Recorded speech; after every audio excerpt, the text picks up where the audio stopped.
السلام علیکم ورحمۃ اللہ وبرکاتہ۔ آج کا ہمارا ٹاپک ہے جنگ وارنا۔ کل میں نے تھوڑا سا آپ کو اس کے بارے میں بتایا تھا اور کلاس کا ٹائم ختم ہونے کی وجہ سے کچھ بیچ میں رہ گیا تھا۔ میں نے آپ لوگوں کو بتایا تھا کہ عیسائی جو تھے انہوں نے جو ہے وہ صلح نامہ زیجڈین کر لیا تھا 10 ایئرس کے لیے، ٹھیک ہے۔ جو عیسائی قوتیں تھیں انہوں نے صلح نامہ زیجڈین 10 ایئرس کے لیے کر دیا تھا، اور مراد ثانی جب اس چیز سے مطمئن ہو گیا تو اور اس نے ایشیا کوچک کی بغاوتیں بھی کچل دی تھی، تو اس نے سوچا کہ اب وہ ایک صوفی قسم کا انسان تھا، اس نے جو ہے وہ اپنا تخت چھوڑنے کا فیصلہ کر لیا 1444 میں، اور اس وجہ سے اس نے جو ہے وہ اپنے چھوٹے بیٹے، کیونکہ اس کے بڑے بیٹے کا انتقال ہو گیا تھا، تو اس نے اپنے تخت سے ہٹ کر وہ ایدین چلا گیا اور اس نے اپنے چھوٹے بیٹے محمد کو تخت نشین کر دیا۔ محمد اس وقت صرف اور صرف 12 سال کا تھا۔ اب مراد جو چاہتا تھا وہ اس کو حاصل نہیں ہو سکا۔ بہرحال جب عیسائیوں کو یہ پتہ چلا کہ مراد جو ہے وہ تخت سے کنارہ کش ہو گیا ہے، تو عیسائی جو تھے ایک بار پھر جو ہے وہ ان کے دل میں یہ خیال پیدا ہوا کہ وہ اس صلح نامہ کو توڑ کر اس محمد کی ناتجربہ کاری، اس کی چھوٹی عمر کا فائدہ اٹھائیں، اور اس طرح سے انہوں نے جو ہے ہونیا ڈے، اور ایک بار پھر وہ جو ہے ہونیا ڈے کی قیادت میں ترکوں کو یہاں سے مطلب ترکوں کو نکالنے کا، یورپ سے نکالنے کا عزم لے کر وہ بڑھے، ٹھیک ہے۔ لیکن انہوں نے کیا کیا تھا؟ یہ غداری تھی۔ انہوں نے یہ معاہدہ جو کہ میں نے آپ کو بتایا تھا کہ کارڈینل جولین نے اپنے بائبل پہ ہاتھ رکھ کر قسم کھائی تھی، اس کو انہوں نے توڑ دیا، ٹھیک ہے۔ اس بارے میں لین پول لکھتا ہے کہ جس طریقے سے یہ غداری عمل میں لائی گئی، اس سے زیادہ معیوب بات یورپ کے سورماؤں اور ایک بڑے سپہ سالار کی شہرت کے لیے تصور میں بھی نہیں آ سکتی۔ جس وقت عیسائی دستے مذکورہ بالا قلعوں اور علاقوں سے نکل آئے، یہ میں آپ کو پڑھ کے سنا رہی ہوں دولت عثمانیہ سے، ٹھیک ہے، اور اتحادیوں نے صلح ناموں سے پوری طرح فائدہ اٹھا لیا، لارڈسلاس شاہ، کارڈینل جولین اور ہونیا ڈے 1 ستمبر کو 20,000 فوج کے ساتھ عثمانیوں پر حملہ کرنے کی غرض سے روانہ ہوئے، اور ترک جو تھے وہ اس فریب سے بالکل بھی بے خبر تھے، اور نتیجہ کئی قلعے ان کے ہاتھوں سے نکل گئے۔ تو یوں جو ہے یہ جو فوج تھی انہوں نے کئی اہم مقامات فتح کیے اور یہ وارنا پہنچے، ٹھیک ہے، اور اس کا محاصرہ کر لیا۔ اب آگے ہمارا جو ٹاپک ہوگا وہ ہوگا وارنا کی جنگ۔ تو عیسائیوں نے وارنا پر قبضہ کر لیا اور اس پر جو ہے وہ قابض ہو کر بیٹھ گئے۔ اب جنگ وارنا کے واقعات ہم دیکھتے ہیں۔ اب یہ سب ہو رہا تھا تو دولت عثمانیہ کے جو اس کے خیر خواہ تھے وہ مراد کو چاہتے تھے کہ وہ اس سے نکل آئے، ٹھیک ہے، وہ میدان جنگ میں آئے، کیونکہ شہزادہ محمد جو ہے وہ ابھی چھوٹا تھا اور وہ جو تھا دشمن سے مقابلہ نہیں کر سکتا تھا۔ چنانچہ ہوا یہ کہ مراد جو ہے، اور مراد کو بلکہ محمد بھی یہی چاہتا تھا کہ مراد جو ہے وہ اس کی قیادت سنبھالیں اور وہ عیسائیوں کے خلاف مقابلہ کریں، عیسائیوں سے مقابلہ کریں، اور اس نے خود جو ہے محمد نے اپنے والد کو کہا کہ آپ آ کر میں آپ سے درخواست کرتا ہوں، اگر آپ میری درخواست سنیں، اور اگر نہیں سنتے تو میں سلطان کے حکم سے کہ آپ اپنا تخت دوبارہ جوائن کر لیں، اگر آپ وہ بھی نہیں کرتے تو پھر میں ایک سلطان کی حیثیت سے آپ کو حکم دیتا ہوں کہ آپ آ کر فوجوں کی قیادت کریں۔ بہرحال مراد جو ہے وہ 40,000 کی فوج لے کر عیسائیوں کے یا اتحادیوں کے مقابلے کے لیے روانہ ہوئے۔ اب درہ دانیال پر تو عیسائیوں کے بحری بیڑوں کا قبضہ تھا، ٹھیک ہے۔ بہرحال مراد نے کسی طرح سے جو ہے وہ یہ درہ دانیال عبور کیا اور یورپ میں پہنچ گیا، اور اتحادیوں کو پتہ بھی نہیں تھا اور وہ پہنچ گیا، ٹھیک ہے۔ اور ہونیا ڈے بہت کانفیڈنٹ تھا، اس کو فتح کا پورا یقین تھا، ٹھیک ہے۔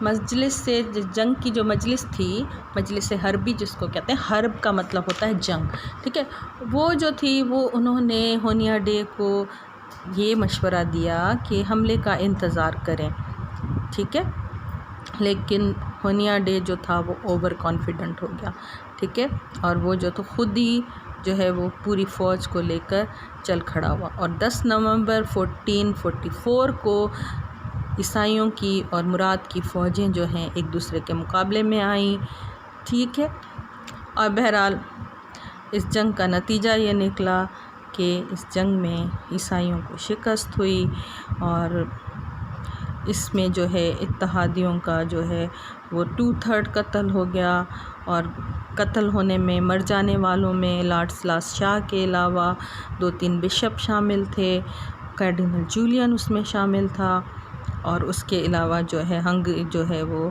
ہونیا ڈے جو تھا وہ سخت اس جنگ میں زخمی ہو گیا اور وہ بھاگ گیا تھا، ٹھیک ہے۔ اب اس جنگ کے ہم نتائج دیکھیں گے۔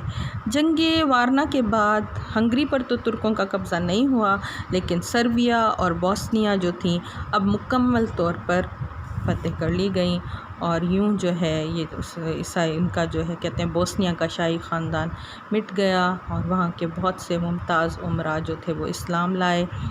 اس طرح سے سرویا بھی جو تھا ہے اس نے بھی ان کئی قلعوں کے جو ہے وہ دروازے کھول دیے۔ بہرحال تو جنگ وارنا کے نتیجے میں عثمانی جو ہیں وہ کامیاب ہوئے، اور عیسائیوں کا جو یہ زبردست اتحاد قائم ہوا تھا یہ ختم ہو گیا، ٹھیک ہے۔ اس کے بعد جو ہے وہ مراد کے دور میں مراد جو تھا اس نے ایک بار پھر تخت چھوڑا، اور وہ جانا چاہتا تھا ایدین، لیکن اس بار ینیچر نے بغاوت کر دی۔ مراد کو جو ہے وہ ایک بار پھر جو ہے ینیچر کی بغاوت کو ختم ہونے کے بعد جو ہے کرنے کے لیے دوبارہ تخت جوائن کرنا بھی پڑا، ٹھیک ہے۔ اب اس چیپٹر میں جو خاص وہ ہے دوسرا، وہ کوسووا کی دوسری جنگ ہے، ٹھیک ہے۔ اب میں نے آپ کو بتایا تھا کہ مراد جو تھا وہ ہونیا ڈے جو تھا وہ شدید زخمی ہو گیا تھا اور وہ چلا گیا تھا، لیکن بہرحال وہ اس نے اپنا جو ہے وہ ابھی چھوڑا نہیں تھا ارادہ، تو یہ شکست جو تھی وارنا کی شکست، یہ اس کے لیے اس کو ہضم نہیں ہو رہی تھی، ٹھیک ہے۔ چنانچہ 4 سال کے اندر اندر اس نے زبردست تیاری کر لی، اور ایک 80,000 کی فوج جو ہے وہ اس نے بنا لی، اپنی جمع کر لی، اور سرویا میں داخل ہو گیا۔ ایک بار پھر ہنگری، سرویا، بوسنیا، میں نے آپ کو بتایا تھا کہ یہ سب ترکوں کے قبضے میں آ گئے تھے، لیکن ان کو جہاں موقع ملتا تھا وہ مسلمانوں کے ترکوں کے خلاف جمع ہو جاتے، ٹھیک ہے۔ انہوں نے جو ہے وہ معاہدے توڑ دیے اور جو ہے وہ مل گئیں ہونیا ڈے کے ساتھ۔ بہرحال تقریباً 17 اکتوبر 1448 کو جو ہے یہ جنگ ہوئی، جس کو ہم کوسووا کے میدان میں ہوئی، ٹھیک ہے۔ اور یہ جنگ جو ہے اس جنگ میں بھی مراد نے متحدہ افواج کو زبردست شکست دی، اور کوسووا کی اس دوسری جنگ کا دوسرا فائدہ یہ ہوا، نتیجہ یہ ہوا کہ اس بار سرویا کی آزادی بالکل ختم کر لی گئی، اور سرویا جو ہے وہ سلطنت عثمانیہ میں کچھ سال کے بعد داخل کر لیا گیا، اور مراد نے بوسنیا جو ہے اس سے سالانہ خراج لیا، ٹھیک ہے۔ اس کے بعد جو ہے مراد کو البانیہ کا ایک شخص تھا جان کیستریو، جس کو اس نے خود پالا تھا، اس کی بغاوت کا سامنا کرنا پڑا۔ بہرحال وہ اس نے اس کے مراد کے لیے بہت مشکلیں پیدا کی، اور البانیہ میں ایک بڑا خطرہ پیدا ہو گیا مراد کے لیے۔ بہرحال مراد اس کو مسخر نہیں کر سکا، اور بعد میں محمد نے اس کو جو ہے وہ البانیہ کو فتح کیا مکمل طور پر۔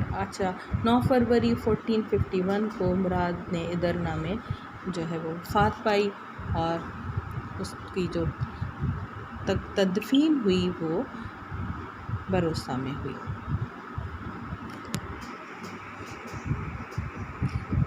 اب ہم دیکھتے ہیں مراد جو ہے اس کی جو ہے وہ اچیومنٹس تو ہم نے پڑھ لیں کہ اس نے کیا کیا فتوحات حاصل کی، کس طرح سے یہ ساری اس کی اچیومنٹس تھی۔ اب ہم اس کے کیریکٹر کے بارے میں دیکھتے ہیں کہ مراد جو ہے وہ بہت اس کا جو عدل اور انصاف جو تھا اس کی تعریف اس کے دشمن بھی کرتے ہیں، ٹھیک ہے. یونانی مورخ جو ہیں وہ اس کی فوجی قابلیت کے اخلاقی عظمت کی شہادت دیتے ہیں. لارڈ ایورسلے وہ جو کبھی بھی وہ جو ہے اس نے بھی مراد کے عہد پر تبصرہ کرتے ہوئے لکھا ہے کہ مراد نے کبھی بھی جو ہے وہ ملک گیری کے لیے جنگیں نہیں کی تھی، لیکن ہر دفعہ اس کو مجبور کیا گیا تھا کہ وہ جنگ کرے. ٹھیک ہے. اور اس بارے میں آپ نے پیچھے پڑھ لیا ہے کہ کیسے کیسے اس نے جو ہے وہ جنگیں لڑیں. اس کے بعد مراد جو تھا وہ 49 ایئرس کی ایج تھی. اس نے 30 سال 6 مہینے حکومت کی. وہ ایک عادل حکمران تھا. یہ گبن کا محل ہے. وہ نہایت کشادہ دل، مستقل مزاج، عالم، رحم دل، پابند مذہب، فیاض اور اہل علم تھا. ٹھیک ہے. وہ ایک نیک شہنشاہ اور ایک بہت بہترین سپہ سالار تھا. تو مراد جو تھا اس کے بارے میں اس کے عدل و انصاف کی شہادت جو ہے وہ عیسائیوں نے بھی دی ہے. اور اس کی اس میں دیکھیں کہ اس نے عین اس وقت جب اس کی سلطنت اپنے بالکل ایک پیک پر تھی تو اس کو نہیں تھا، وہ ایک صوفی ٹائپ شخص تھا اس نے. ٹھیک ہے. اور اس نے جو ہے اس وقت وہ چھوڑ دیا، اپنا تخت چھوڑ دیا، تو اس کو دنیا کی اس کی لالچ نہیں تھی. ٹھیک ہے. تو بہرحال مراد ثانی کا دور جو تھا وہ پورا دور جنگوں میں گزرا. جیسے میں نے آپ کو شروع میں بتایا تھا کہ his reign was marked by long wars. These wars were, as we have witnessed, these wars were against the feudal lords and these wars were against the beyliks of the Anatolia.